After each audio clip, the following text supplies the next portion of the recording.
Selamat datang di channel My Untold Story.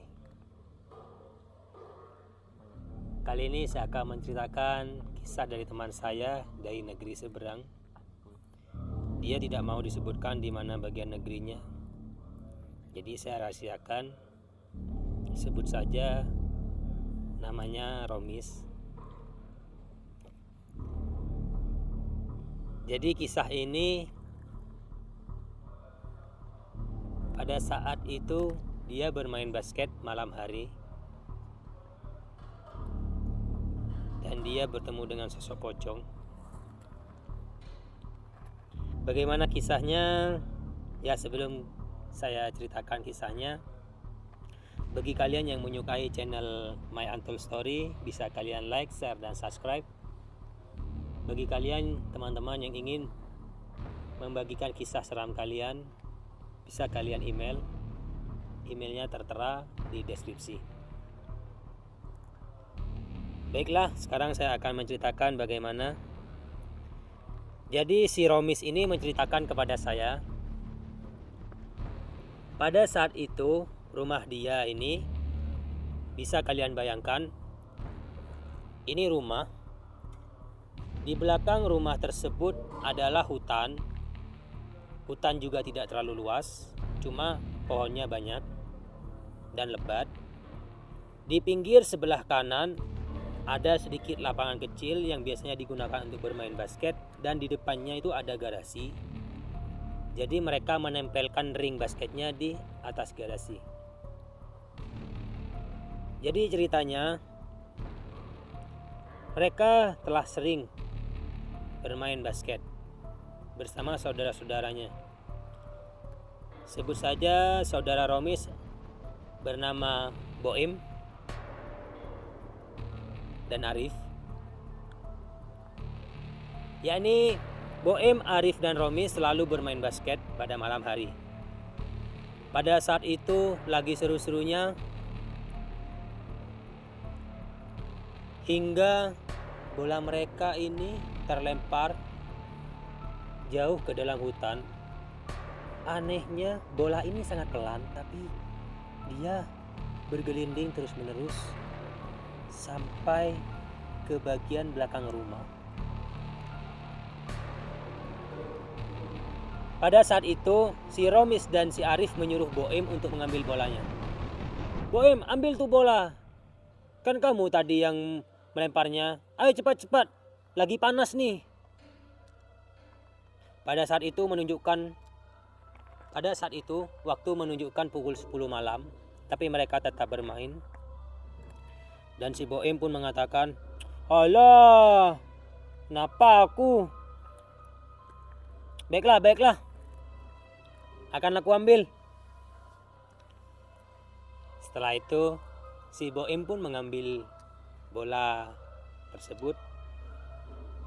Jadi bolanya ini sangat pelan, tetapi bola tersebut bergelinding hingga jarak 10 meter. Perkiraan pada saat itu, pada saat akan mengambil bola, si Boim dengan santainya berjalan tepat di depan bola. Jadi di sebelah kanan ini adalah hutan, di sebelah kiri adalah rumah. Pada saat akan mengambil, Boim menunduk. Dia merasa ada yang mengawasi dari dalam hutan. Sehingga Boim pun merasakan, kok perasaan Ana nggak enak ya? Seperti ada yang memperhatikan. Dan tiba-tiba si Boim belum sempat mengambil bola, dia melihat ke kanan. Betapa kagetnya si Boim. Dia melihat ada sosok pocong yang sedang melompat-lompat. Dan seketika itu juga Boim berteriak dan jatuh pingsan. Dan semua orang yang ada di dalam rumah beserta Romis dan Arif juga melihat penampakan pocong tersebut secara nyata. Hingga mereka pun meninggalkan si Boim tanpa peduli pada si Boim. Mereka masuk ke dalam rumah. Dan mereka pun berkata, Boim ketinggalan di luar, bagaimana ini? Mereka tidak ada yang berani. Mereka malah berkata, udah biarin aja, biar dimakan sama pocong, gak apa-apa, yang penting kita selamat. Tetapi pada saat itu pembantu rumah tangga tersebut yang bernama Pak Adi, dia dengan sigap mengatakan, udah biar saya saja yang menjemput Boim. Setelah itu Pak Adi pergi ke belakang rumah. Pak Adi yang merasa berani awalnya, dia pun pada saat akan mengambil si Boim, dia akan menggendong si Boim.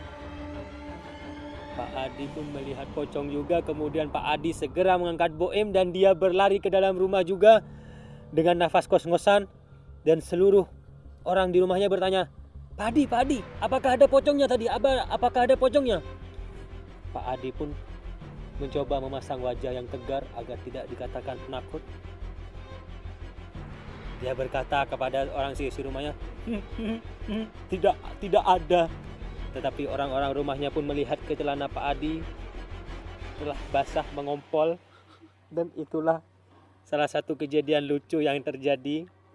Teman saya bercerita, pada saat itu saya mendengarnya merinding, tetapi pada saat bagian akhir saya pun tertawa. Inilah cerita dari Romis, teman saya dari negeri tetangga, yang dia tidak ingin disebutkan kisahnya. Bagi kalian yang menyukai channel ini, bisa kalian like, share, dan subscribe. Jangan lupa untuk berbagi cerita kalian kepada saya. Sekian dan terima kasih. Sampai jumpa dan selamat.